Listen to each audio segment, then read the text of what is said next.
even like the news, like has been like digitalized. So like we give all credit to the technology. And to your questions, like in the present time, as you rightly point out, people stopped watching televisions. Because more handy gadgets like a smartphone have been replaced, like a TV, and therefore,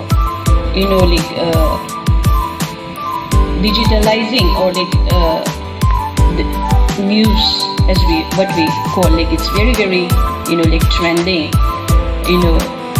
because see, when we talk about technology, or when we talk about digital news, see, till now, even though like all of us are familiar with the smartphones or digital thing, but many of us don't know exactly